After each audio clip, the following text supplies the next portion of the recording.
Sous les yeux de leurs présidents respectifs, les Montpelliérains et les Rochelais ont un objectif commun lors de ce choc de la 9e journée du top 14, conforter leur place sur le podium. Toujours privé de certains cadres comme Bismarck Duplessis ou Pierre Spies, le 3e du classement ne fait que subir en début de rencontre. Les vagues jaunes et noires déferlent sur la moitié de terrain héroltaise.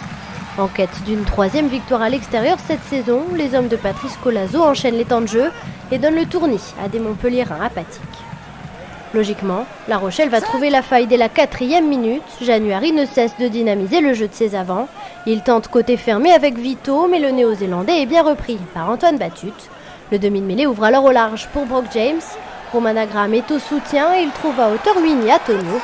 Dépassé par la puissance du pilier, la défense montpelliéraine craque.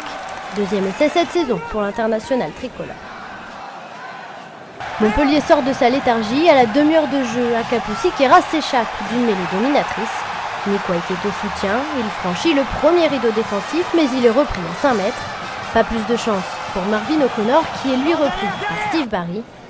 Pour avoir contesté le ballon sans être sur ses appuis, Botia est pour sa part pénalisé.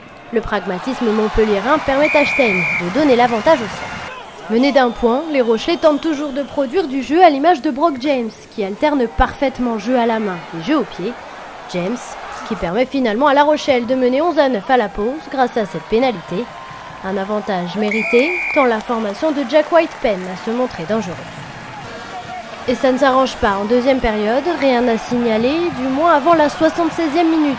Toujours mené de 2 longueurs, Montpellier s'en remet à la pointe de vitesse de Vincent Martin. Une chevauchée de 50 mètres qui ne donnera finalement rien, mais le match s'anime enfin. Dans la même minute, les Rochelais se montrent à leur tour dangereux grâce à la malice de leur demi de mêlée. Arthur Gauthier s'échappe et surprend toute la défense, sauf Kera.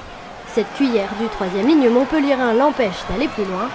Trouvé au soutien, Amossa confond vitesse et précipitation. Le 3e ligne ne parvient pas à contrôler son ballon et le rend à l'adversaire. Plus qu'une poignée de secondes à jouer sur la sirène, c'est le ballon de la dernière chance pour Nemani Nadolo qui fait enfin parler sa vitesse. Sur le plaquage, Muri Valou est pénalisé.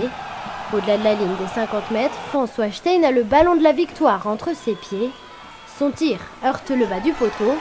Le match semble perdu pour le MHR, mais le coup de théâtre est à venir. Sous les perches, les Rochelais récupèrent le ballon, mais la solide défense montpelliéraine est toujours présente. Bouldoir n'a plus qu'à aplatir ou sortir le ballon des limites du terrain au pied. Mais incroyable, il le fait de la main. L'arbitrage vidéo est formel. Le ballon a été volontairement sorti à la main. Il y aura donc une pénalité contre le jeune arrière rochelais. Patrice Colazo a compris. Il ne regarde même pas. Ben Botica ne manque pas l'occasion d'offrir la victoire aux siens. Sur un miracle, Montpellier l'emporte 12-11 et prend la 2e place du classement à de vaillants Rochelais qui décrochent le point de bonus défensif. Pas sûr que cela suffise à atténuer la déception.